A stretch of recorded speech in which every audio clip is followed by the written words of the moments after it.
Let's talk about how to create a $100 per day Pinterest ad strategy for product sellers. So if you sell products, this Pinterest ads tutorial is for you. This is my general setup when I work with clients with Pinterest ads, especially if they are just coming to Pinterest for the first time, but they've advertised on, let's say, Facebook and Instagram in the past.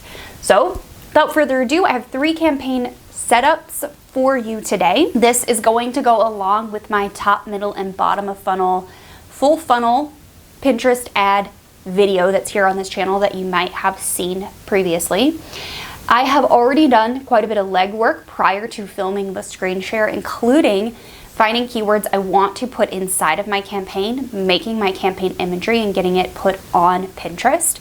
So those are things that you might want to do before you actually get started with campaign setup. So if you are watching this video right now and you want to follow along with your campaign setup, I would pause it, get your keywords found, get your audiences created if there are any that you want to create, like website visitors, specific pages on your site, uploading your email list.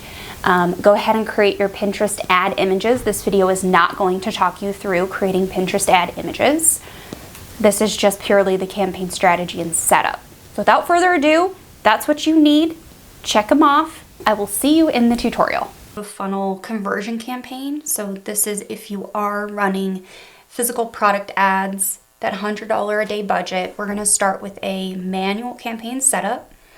Go ahead and click get started. If it asks you if you want to start where you left off, just say no, and you're going to choose conversions. Then you're going to name your campaign. I have naming conventions that are based on what I am wanting to promote. So usually the name of the campaign is the product line. So in this example, I created some Pinterest pins for a, purse, for a little orange purse. So we can name it the, whatever that collection is. So maybe it's, spring leather bags. And then you want to put on there like the month of the year. So whatever month of the year you're running these, let's say we're running these in May. And that way I know exactly what this campaign is promoting and the month.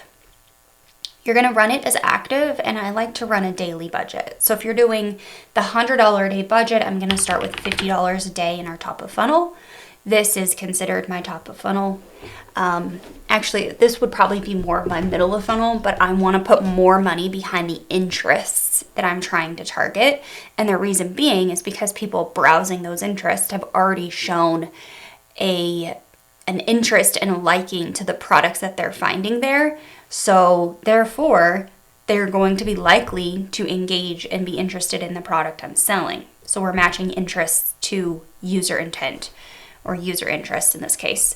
We're going to run continually and click continue. Then you need to name your ad group level. So whatever this ad group, this particular product is, so let's call it the little orange bag.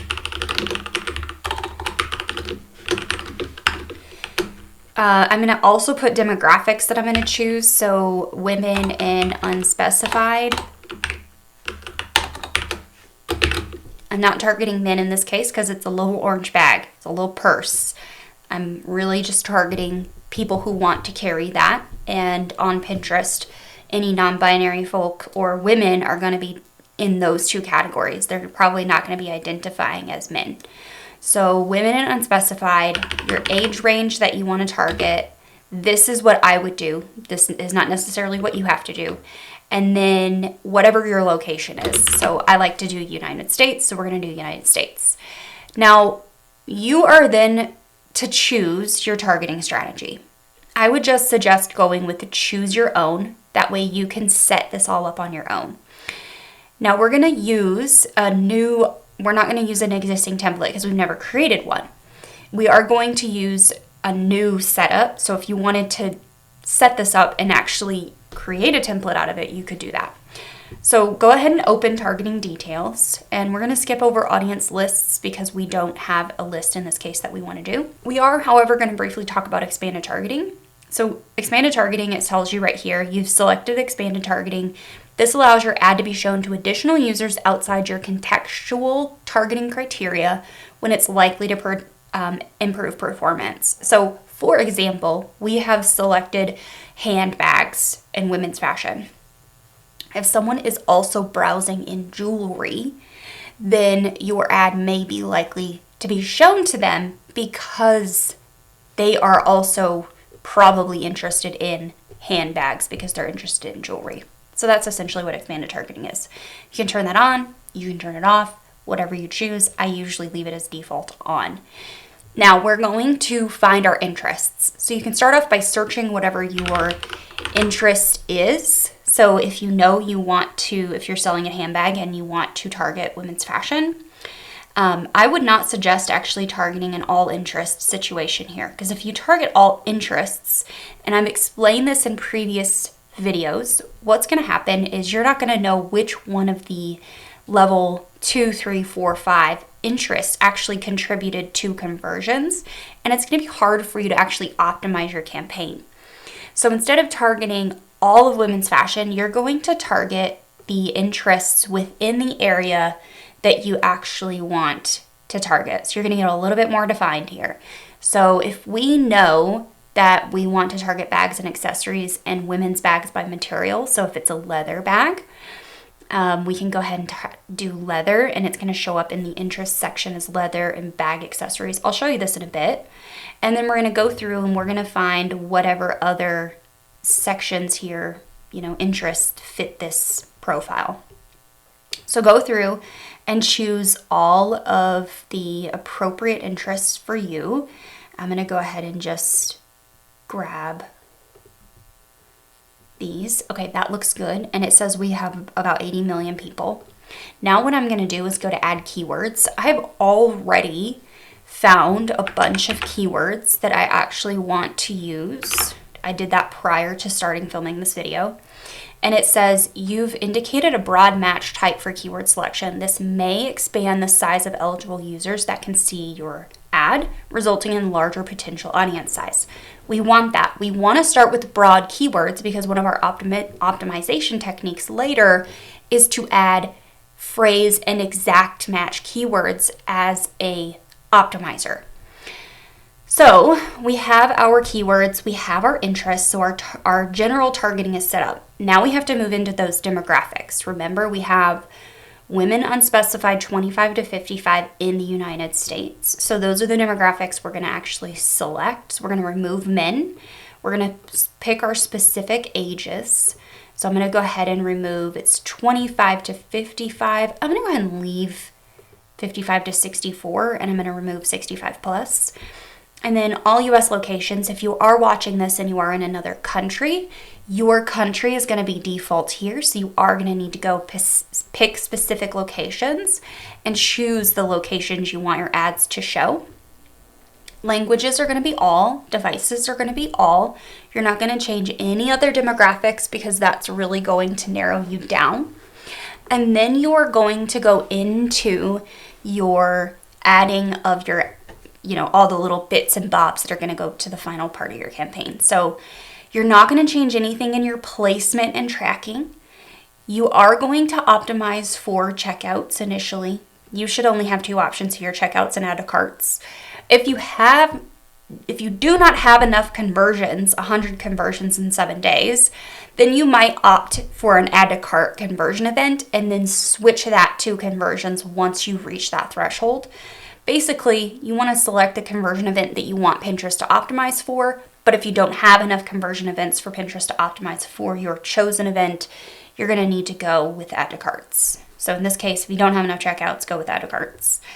Bidding is going to be automatic. They're really smart about it. And then you want to either select or create pins. So I'm going to go ahead and click create pins, and I have some pins on my desktop that I have downloaded into a zip file. I guess we have to pull them one by one. That's fine. There's 1, 2, and 3. There it goes. I also want to say, because this is a test account and I'm using one of my friends' accounts to actually do this, I'm going to create a protected board on his profile and click create. So these aren't actually going to be a publicly viewed on a publicly viewed board. Once you create a board like that, it's not going to show for the others, so you are going to have to refresh your screen if you add a protected board while you are creating your campaign. So we're going to just hop back on into ads and click create a pin, and it will be listed here now as a protected board, but your images are gone, so you are going to need to drag those back in, which is just annoying. It's fine though, we'll just do that. All right, I'm going to go off, I'm going to create my pin titles and descriptions, and I will be right back.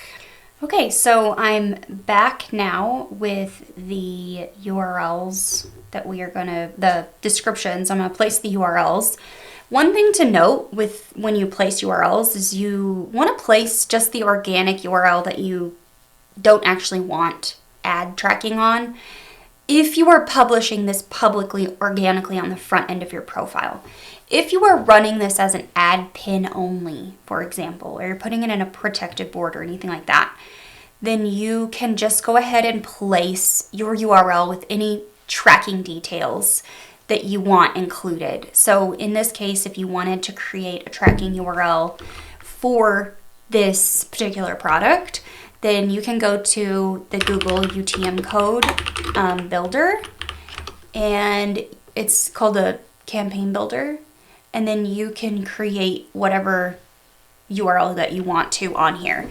Now, you can't add campaign ID to your final URL unless, for example, you've already launched that campaign. You'd have to then edit it and go back and add it in later. So you can see here I have a previous example of a listing with a campaign ID. We would have to remove that. Instead, what we can do is place all this information in without the campaign ID. And if you want to add your campaign name, so for example, our campaign name over here is Spring Bags, and I'm pretty sure I just lost all of my, oh good, I didn't. Okay, I'm gonna go ahead and put in my URL though. So the campaign name is here.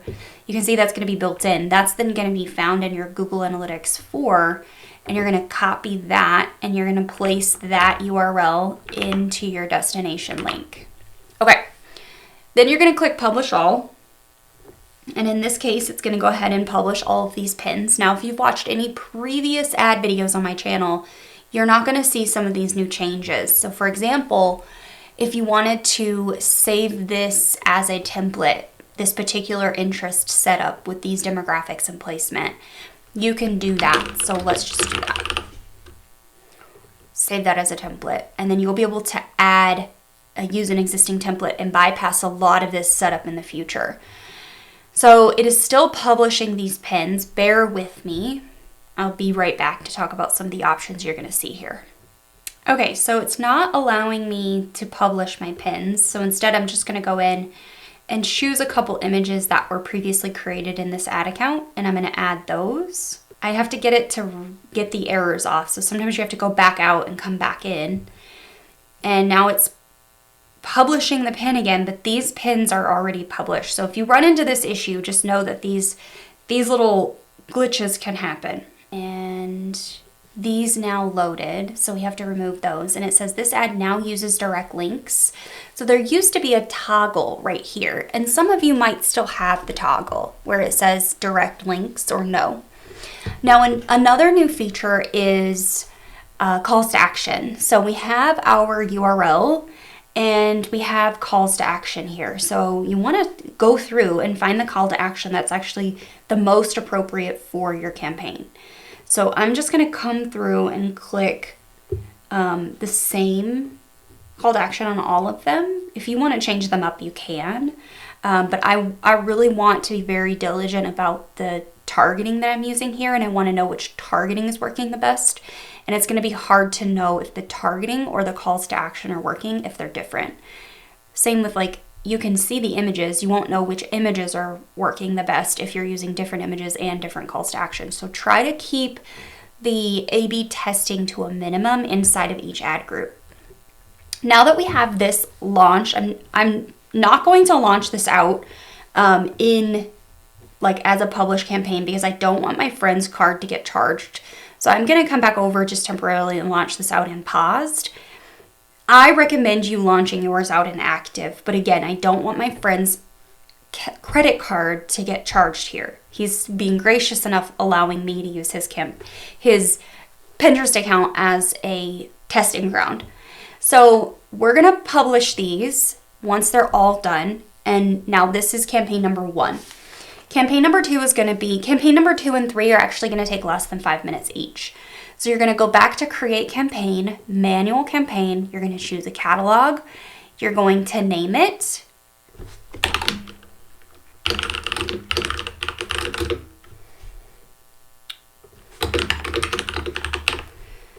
Again, I'm going to launch this one in paused, and I'm going to do a daily budget of $35 a day for this one. And we're going to run it continuously.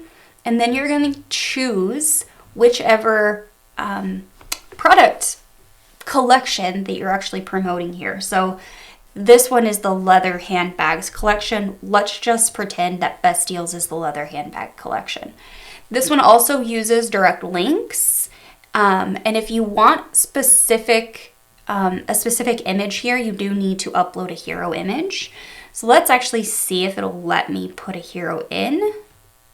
I would suggest uploading this organically so you didn't run into the same issues I did, because that is a problem oftentimes. And then you want to choose a header. Explore this collection, shop this collection, or no header. I would prefer the shop this collection myself. So if you want a secondary tracking URL, you can go ahead and place that in there. So any, dynamic parameters you want to add in. I'm just using this hero as, that URL. And then you are going to come down and skip over everything else. You're not going to add audiences in. You're not going to add anything in. You're just going to do the demographics that you have selected. So we don't want 18 to 24 or 65. We're doing all US, female unspecified, all English. So instead of pick specific languages, we're doing all languages. And we are only going to be serving on mobile. So it's automatically taken off any desktop options and mobile web. So you can leave it as all devices. And then ad group placement's going to be all. You can do expanded targeting here if you would like to. Is not something that's automatically checked because you don't really need expanded targeting with this particular setup because we are targeting pretty much everyone on the platform in this campaign that meets our demographics. We are not doing targeting here like interests and keywords. We're not also adding audiences. So this is a wide open campaign. And then it's going to be automatic bidding. And again, I want to make sure I'm publishing this in paused. And we're going to hit publish. It's going to tell you there's errors with your product group. You're going to want to fix this. If that happens, you're going to want to fix it. It's not going to let me probably select this one because there might be an issue with my friend's catalog here that we haven't worked through. And you want to make sure that you are choosing the right product feed up here in the drop down. So if that happens to you, just make sure you are choosing the right one. I just want to add these and see what happens. There's obviously issues with this campaign, so you're going to launch this out. Yours should then formally launch. And then the last campaign that we want to set up is you're going to go back to the create campaign. We're going to set up our retargeting. So you're going to go to catalog sales. You're going to rename this as dynamic retargeting. And again, I'm going to launch it out in pause. It's not going to let me launch it out in pause. Your budget per day is going to be $15. So this is still on that $100 a day budget that we would have set up. And then you're going to choose all products. No matter what, your retargeting campaign is always going to be all products if you're using dynamic retargeting. Again, you can do collections ad if you want to. You can do shopping ad here if you'd like. You're going to set that up. And then you are going to choose dynamic retargeting and you're going to open your window as wide as possible. So any product page visits and products added to cart with 180 days as a start and 0 days as an end. And then you're going to leave all of this wide open. Don't change anything in here. Conversions are going to be checkout, automatic placement for bidding, and you're going to publish this out. Your campaign breakdown is going to be as follows. Campaign number 1 is going to be a conversion campaign. This is going to be set at $50 a day, targeting interests and keywords with expanded targeting on. 3 to 5 images or videos. It's important that you understand that you do not mix images and videos together. Pinterest does not like that, and they're not going to favor both. They're usually then going to spend the majority of your budget on your videos. So images or videos. Checkout conversion is going to be your placement here, and then you're going to do automatic bidding across all of them. Campaign number 2 is going to be a prospecting campaign. So this really is your middle of funnel. This one is your top of funnel because you are doing a wide net here. You're not actually targeting any audiences. $35 a day, no audiences. Select your product groups, add any hero images or videos if you would like to, and set it as checkout conversions with automatic bidding. Then campaign number 3 is a retargeting campaign. This is dynamic retargeting. You're going to want to set up a $15 per day ad budget, dynamic retargeting audience, 180-day start, 0-day end. Don't touch any of the demographics. Now, an alternative dynamic retargeting situation that you can set up if you would like to, if you want a multiple ad groups, is to set up audiences that you can retarget based on specific pages.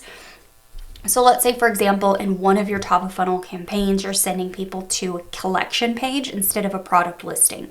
Because dynamic retargeting only lets you retarget people that visited product pages, that collection page isn't going to be included in this audience. Neither will anyone who visited any website page, including blog posts or your about page or anything like that.